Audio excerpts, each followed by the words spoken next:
அன்பர்களே, ஆண்டவராகிய இயேசு கிறிஸ்துவின் நாமத்தில் உங்களுக்கு மனம் நிறைந்த வாழ்த்துக்களை தெரிவித்துக் கொண்டு சத்திய வசனம் திருமறை பாட நிகழ்ச்சிக்கு உங்களை அன்போடு அழைக்கிறோம். சத்திய வசனம், இது தேவனின் வசனம். நாம் சோர்ந்து போகையில் கரம் கொடுக்கும் நம் தேவனின் வசனம், நம் தேவனின் வசனம். யோவான் எழுதின சுவிசேஷம் 19 அதிகாரம் 27. பின்பு அந்த சீஷனை நோக்கி, அதோ உன் தாய் என்றார்.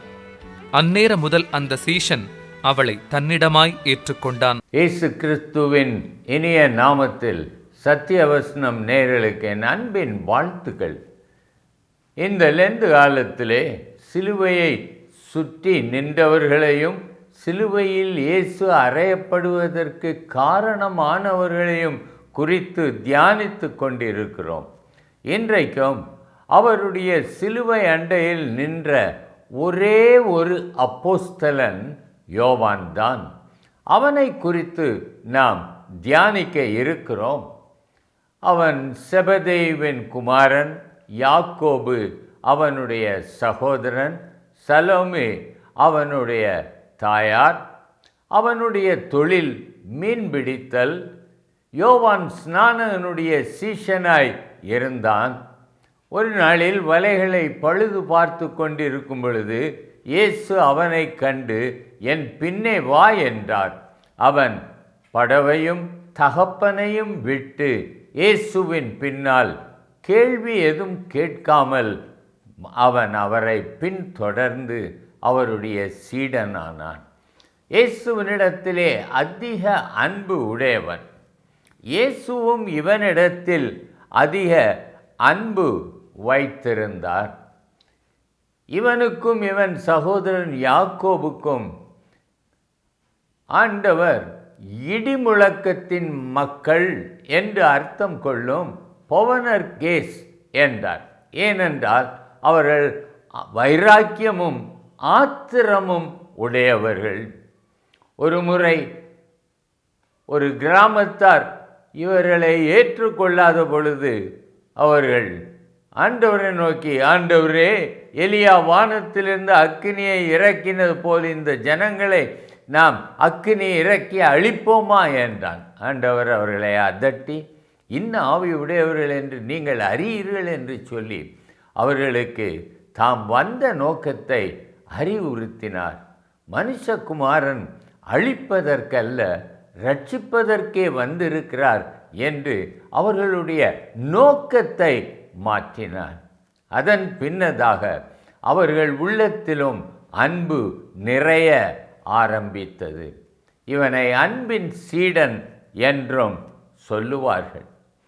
ஆனாலும் அவர்கள் மனிதர் தானே. ஒரு தடவை பரலோகத்திலே, இயேசுவே, உமக்கு வலது பாரிசத்தில் ஒருவனும் இடது பாரிசத்தில் ஒருவனுமாக நாங்கள் இருவர்தான் இருக்க வேண்டும் என்று கேட்டார்கள். இயேசு சொன்னார், என் பிதாவினால் எவர்களுக்கு ஆயத்தம் பண்ணி இருக்கிறதோ அவர்களுக்கே அன்றி மற்றவர்களுக்கு கொடுப்பது என் காரியம் அல்ல என்று அவர்களை அவர் தள்ளிவிட்டார். சகோதரனே, சகோதரியே, இந்த யோவான் வேதத்திலே யோவான் எழுதின நற்செய்தி, யோவான் எழுதின நிருபங்கள் 3, வெளிப்படுத்தின விசேஷத்தையும் எழுதினவன் இந்த யோவான் தான். இவனை குறித்து சொல்லும் காரியம் என்னவென்றால், ரோமர் ராஜன் இவன் மேல் கோபம் கொண்டு இவனை கொதிக்கும் எண்ணெயில் போட்டுவிட்டான். ஆனால் எப்படியோ ஆண்டவருடைய கிருபையால் இவன் அங்கிருந்து தப்பித்து வந்துவிட்டான். இவனுடைய கால்கள் நடக்க முடியாதபடி ஆகிவிட்டது. ஆகையால் இவனை தூக்கி சுமந்து கொண்டே சபைகளுக்கு சென்றார்கள். இவன் எபேசு சபையிலே அவன் பேராயராக இருந்தவன். இவனுடைய முக்கிய சீடர்களில் இவனை அதிகமாக பின்பற்றினவர்கள் யார் என்றால் போலிகார்ப் என்ற பிஷப். இவன் எப்படி இயேசுவை மறுதலிக்காமல் இருந்தானோ அதே விதமாக அந்த போலிகார்ப்பும் இயேசுவை மறுதலிக்கவில்லை. அவரை ஒரு கம்பத்தில் கட்டி வைத்து கீழே விறகையும் போட்டு நெருப்பை கையில் பிடித்து கொண்டு இயேசுவை மறுதலி அல்லது உன்னை கொளுத்தி விடுவோம் என்று சொன்ன பொழுது, இந்த 84 வருடங்களாக என்னை ஆதரித்த இயேசுவை நான் மறுதலிப்பேனோ மாட்டேன் என்று சொல்லி இரத்த சாட்சியாக மரித்தார். ஆனால் இந்த யோவானுக்கு அந்த பாக்கியம் கிடைக்கவில்லை. இவன் பத்மு தீவிலே இவன் தனிமை சிறையில் அடைக்கப்பட்டான். ஆனால் அவனுக்கு அது தேவனுடைய நோக்கமாய் இருந்தது. ஏனென்றால் அங்கே இவனை ஆவிக்குள்ளாக்கி சீக்கிரத்திலே சம்பவிக்க வேண்டியவைகளை இவனுக்கு போதித்து இவன் அவற்றை ஒரு புஸ்தகத்திலே எழுதினான். அந்த வெளிப்படுத்தின விசேஷத்தின் தலைப்பை பார்ப்போம் என்றால், திவ்ய வாசகனாகிய யோவானுக்கு வெளிப்படுத்தின விசேஷம் என்றுதான் இருக்கும். ஆகவே இந்த யோவான் இயேசுவினிடத்திலே விசேஷித்த கிருபை பெற்றவன். அவன் தைரியசாலி, திறமையானவன். பஸ்காவை ஆசரிக்க இயேசு கிறிஸ்து பேதுருவையும் இவனையும் தான் அனுப்பினார். பஸ்காவை புசிக்கும் பொழுது இயேசு ஒரு காரியத்தை சொன்னார். உங்களில் ஒருவன் என்னை காட்டிக் கொடுப்பான் என்று மிகுந்த வியாகுலத்தோடே சொன்னார். அப்பொழுது எல்லாரும் ஆண்டவரே நானோ நானோ என்றார்கள். ஆனால் இந்த யோவான் மாத்திரம் ஆண்டவரே அவன் யார் என்று கேட்டான். இவனுக்கு ஒரு திட்டமான அறிவு ஒன்று உண்டு, அல்லது வைராக்கியம் ஒன்று உண்டு. என்ன நேர்ந்தாலும் நான் இயேசுவை மறுதலிக்க மாட்டேன், காட்டிக் கொடுக்க மாட்டேன் என்று. ஆகவேதான் அவன் யார் என்று கேட்டான். அந்த ராப்போஜனம் முடிந்த பின் எல்லாரும் கெத்சமனே தோட்டத்திற்கு போனார்கள். இயேசு யோவானையும் யாக்கோபையும் பேதுருவையும் தனியாக அழைத்து 1 மணி நேரம் எனக்காக இங்கே இருந்து ஜெபம் பண்ணுங்கள் என்றார்கள். அவர் தள்ளி போய் ஜெபம் பண்ணினார். இவர்களோ நன்றாக தூங்கிவிட்டார்கள். என்ன நடந்தது? இயேசுவின் பாடுகளில் கொஞ்சங்கூட பங்கு இல்லாமல் போயிற்று. சகோதரனே, சகோதரியே, தேவன் உனக்கும் தன்னுடைய பாடுகளில் கொஞ்சமாவது பங்கு வேண்டும் என்று உனக்கும் சில கஷ்டங்களையும் சில வேளைகளிலே ஜெபம் பண்ணு என்றும் சொல்லுவார். ஆனால் நான் அந்த நேரத்திலே பிறகு ஜெபிக்கிறேன் என்று சொன்னால் நான் அந்த வாய்ப்பை இழந்து போவேன். நிச்சயமாக நீ இயேசுவை நேசிப்பாய் என்றால் ஆண்டவர் தனக்காக ஜெபம் பண்ண உன்னை நிச்சயம் கேட்பார். தனக்காகவும் தன் சபைக்காகவும் தான் சிருஷ்டித்த உலகத்தில் உள்ளவர்கள் மீட்படைய வேண்டும் என்று உன்னை ஒரு ஆத்ம பாரம் கொள்ளும்படி அவர் கேட்கிறார். இன்றைக்கு நீங்கள் எப்படி இருக்கிறீர்களோ எனக்கு தெரியாது. ஆனால் கெத்சமனேயிலே இவர்கள் 3 பேரும் தூங்கி ஒரு அருமையான வாய்ப்பை இழந்து போனார்கள். நீங்களும் அப்படிப்பட்ட ஒரு வாய்ப்பை இழந்து போகாதிருங்கள். அநேகருக்காக ஜெபியுங்கள், ஜெபத்திலே தாங்குங்கள். இந்த யோவான் கெத்சமனேயில் இருந்து அவரை பிடித்து கொண்டு அன்னா என்பவனுடைய அரண்மனைக்கு கொண்டு போனார்கள். யோவான் அந்த பிரதான ஆசாரியனுக்கு வேண்டியவனாய் இருந்தபடியால், அதாவது நன்கு தெரிந்தவனாய் இருந்தபடியால், வெளியே பேதுரு நின்று கொண்டிருக்கும்போது இவன் தைரியமாய் உள்ளே போனான். ஒருவரும் இவனை தடுக்கவில்லை.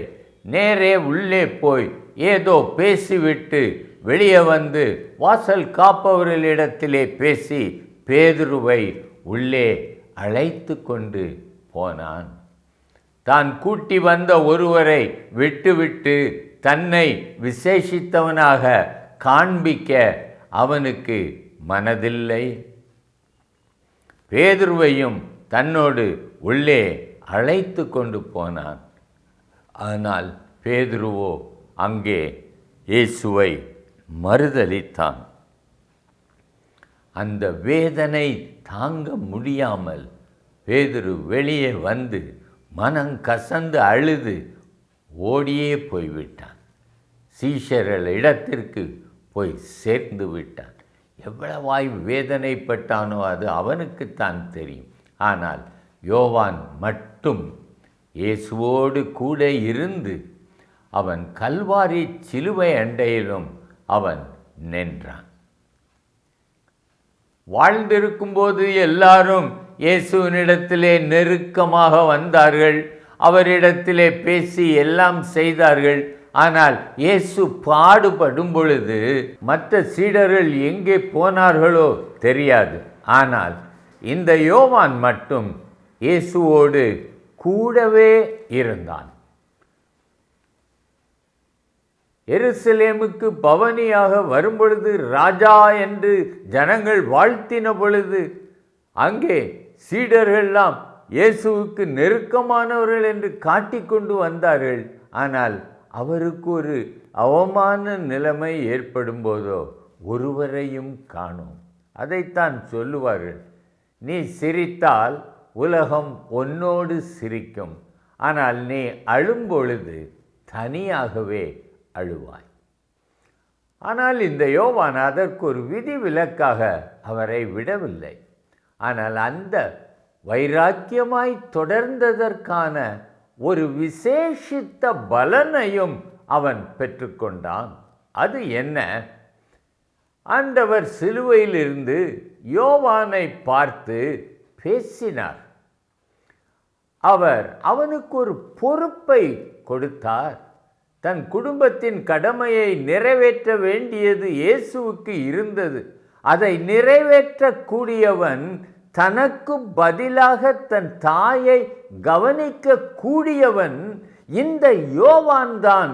ஏனென்றால் அவன்தான் எத்தனை கஷ்டங்கள் வந்தாலும் என்னை விட்டு பிரியாமல் இருக்கிறான் என்று நினைத்து அவனிடத்திலே அதோ உன் தாய் என்று சொல்லி அவளை இவனுடைய பராமரிப்பில் ஒப்பு கொடுத்தார். அவன் அந்நேரம் முதல் அவளை தன் தாயாக ஏற்றுக்கொண்டான்.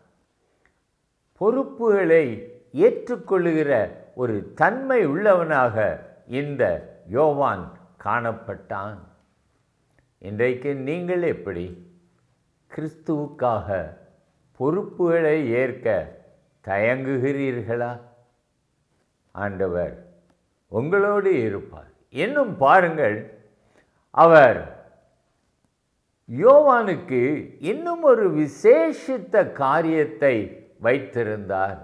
அது என்னவென்றால், சீஷர்கள் ஒரு நாள் அவரிடத்தில் கேட்டார்கள், உம்முடைய வருகைக்கும் உலகத்தின் முடிவிற்கும் அடையாளம் என்ன என்று கேட்டார்கள். இயேசு கிறிஸ்து கொஞ்சம் காரியங்களை சொன்னார். ஆனால் முழுவதையும் வெளிப்படுத்துவதற்கு யோவானைத்தான் தெரிந்து கொண்டார். இவன் பத்மு தீவிலே தனிமை சிறையில் இருக்கும் பொழுது இவனை ஆவிக்குள்ளாகி தாம் வரும் முன்னதாக நடக்கிற அடையாளங்கள், இரகசியங்கள் எல்லாவற்றையும் அவனுக்கு போதித்தார். அவன் எல்லாவற்றையும் எழுதினான். அதிலே அநேக காரியங்கள் நமக்கு விளங்கிக் கொள்ள மிகவும் கடினமானவைகள். ஆனால் அந்தி கிறிஸ்துவை குறித்து அவன் அழகாக தெளிவாக சொல்லியிருக்கிறான். ஆகையால் அந்த துன்ப காலத்தில் நாம் தப்பித்து கொள்வதற்கு வெளிப்படுத்தின விசேஷத்தை நாம் வாசித்தால் முன்னதாக எப்படி வரும், எப்படி இருக்கும் என்று அறிந்து கொள்ளலாம். பரலோகத்தின் மேன்மைகளையும் அவனுக்கு காண்பித்தார். மணவாட்டியாகிய எருசலேம் பரலோகத்தில் இறங்குவதை அவனுக்கு காண்பித்தார். எத்தனை பாக்கியம்! இயேசுவை நீங்கள் உறுதியாய் கடைசி வரைக்கும் பிடித்து கொண்டிருப்பீர்கள் என்றால் நிச்சயமாகவே உங்களுக்கும் ஆண்டவர் ஒரு பெரிய பொறுப்பை கொடுப்பார். அன்பு செலுத்தினால் பொறுப்பு, அதிக அன்பு செலுத்தினால் இன்னும் பெரிய பொறுப்பு. ஆகவே இந்த யோவான் கல்வாரி சிலுவை அண்டையில் நின்று கொண்டிருந்த பொழுதும் அவன் இயேசுவினிடத்தில் அன்புள்ளவனாக இருந்ததினால் இயேசு அவனோடு பேசினார். இதிலிருந்து நாம் தெரிந்து கொள்வதென்ன? இயேசுவை ஒரு காலத்திலும் மறுதலிக்க கூடாது. உபத்திரவ காலம் வருகிறதென்று சொல்லி இருக்கிறது. இன்றைக்கு கிறிஸ்தவர்களை ஆராதிக்கக்கூடாது, ஆலயத்திற்கு போகக்கூடாது, இயேசுவை பற்றி சொல்லக்கூடாது என்றால் எத்தனை பேர் ஆகட்டும் சரி என்று சொல்லி நான் ஒரு கிறிஸ்தவனே அல்ல என்று சொல்லுவார்கள். ஏராளம் பேர் இருப்பார்கள். ஆண்டவர் அவர் சொல்லுகிறார், ஒரு 10 குஷ்டரோகிகள் சுகமான பொழுது ஒரே ஒருவன் மட்டும், ஒரு சமாரியன் மட்டும் திரும்பி வந்தான். அப்பொழுது ஆண்டவர் கேட்டார், சுகமானவர்கள் 9 பேர் அல்லவா? தேவனுக்கு மகிமையை செலுத்த இந்த அந்நியன் ஒருவனே தவிர வேறு ஒருவரும் இல்லை என்று சொல்லி உன் விசுவாசம் உன்னை ரட்சித்தது என்று சொல்லி அவனை அனுப்பினார். 90% தங்கள் காரியமாய் போய்விட்டார்கள். அவர்களுக்கு இயேசு தேவையில்லை, அவரிடத்தில் பேச வாஞ்சை இல்லை, அவருக்கு நன்றி சொல்ல ஆசை இல்லை. நீங்களும் அப்படியே வாழ்ந்து கொண்டிருப்பீர்கள் என்றால் சகோதரனே, எவ்வளவு ஒரு பயங்கரமான முடிவை சந்திப்பீர்கள். இந்த யோவானை பாருங்கள். அவன் கால்கள் நடக்க முடியாதவனாய் இருந்தாலும் இந்த சிறையிலிருந்து விடுபட்ட பின்னதாக அவன் சபைகளுக்கு சென்று இயேசுவின் அன்பை கூறி அவர்களை பலப்படுத்தினான். அவன் நிருபங்களிலும் தேவன் அன்பாகவே இருக்கிறார் என்று சொல்லி அவன் தேவனுடைய அன்பை வெளிப்படுத்தினான். யோவான் 3:16 சொல்லுகிறது, இவ்வளவாய் தேவன் உலகத்தில் அன்பு கூர்ந்தார் என்று. இந்த யோவான் தேவனுடைய அன்பை அதிகமாய் ருசித்தபடியினால் இவனுடைய நிருபங்களிலும் அன்பே சிறந்ததாக காண்பிக்கப்படுகிறது. உங்களுக்கு தேவனிடத்தில் அன்பு உண்டா? சகோதரனே, நீங்கள் தேவனை நேசிக்கிறீர்களா? இயேசுவை நேசிக்கிறேன் என்று சொல்லுகிறவர்கள் இயேசுவின் வார்த்தையாகிய இந்த வேதாகமத்தை எவ்வளவாய் நேசிப்பார்கள்? இந்த வசனங்களை எவ்வளவு வாஞ்சையாய் வாசித்து தியானிப்பார்கள்? இயேசுவோடு பேச எவ்வளவு நேரம் ஜெபத்தில் இருப்பார்கள்? இந்த 2 அளவுகோல்களையும் வைத்து உம்முடைய அன்பு இயேசுவின் மேல் எவ்வளவு இருக்கிறது என்பதை நீர் கண்டுகொள்ளலாம். வெகு எளிது. அப்படி நீர் குறைவுபட்டவராக காணப்பட்டால் இன்றைக்கு உமக்கு ஒரு தருணம் கிடைக்கிறது. மனம் திரும்பி இயேசுவின் அன்பினால் இழுக்கப்பட்டு, ஆண்டவரே, உம்முடைய அன்பின் செய்தியாகிய இந்த வசனங்களை நான் வாசித்து தியானிப்பேன். உம்மோடு அதிக நேரம் ஜெபத்திலே தரித்திருப்பேன். எனக்கும் விசேஷித்த பொறுப்புகளை தாரும் என்று கேட்போம். அந்த அன்பு நம்மிடத்திலிருந்து பயத்தை பூரணமாக தள்ளிவிடும். சகோதரனே, சகோதரியே, நீங்கள் இயேசுவை நேசிப்பீர்களா அல்லது உலகத்தை நேசிப்பீர்களா? உலக சிநேகம் தேவனுக்கு விரோதமான பகை. உலகத்தை வெறுத்து, சுயத்தை வெறுத்து, மாம்ச இச்சைகளையும் மேன்மைகளையும் வெறுத்து இயேசுவோடு நீங்கள் இருப்பீர்கள் என்றால் இம்மையிலும் பாக்கியவான்களாய் இருப்பீர்கள், மறுமையிலும் பாக்கியவான்களாய் இருப்பீர்கள். அப்படி செய்வீர்களா? ஜெபிக்கலாம். அன்பின் தகப்பனே, உம்முடைய அன்பினால் இன்றைக்கு தொடப்பட்டு உம்மோடு நான் தரித்திருப்பேன், உம்முடைய வேதத்தை நேசிப்பேன், உம்முடைய அன்பிலே நான் இருப்பேன், உம்மோடு ஜெபிப்பேன் என்று சொல்லுகிற ஒவ்வொரு சகோதரனையும் சகோதரியையும் சிறு பிள்ளைகளையும் நீர் ஆசீர்வதித்து பலப்படுத்தும். இயேசு நாமத்தில் ஜெபிக்கிறேன் பிதாவே, ஆமென்.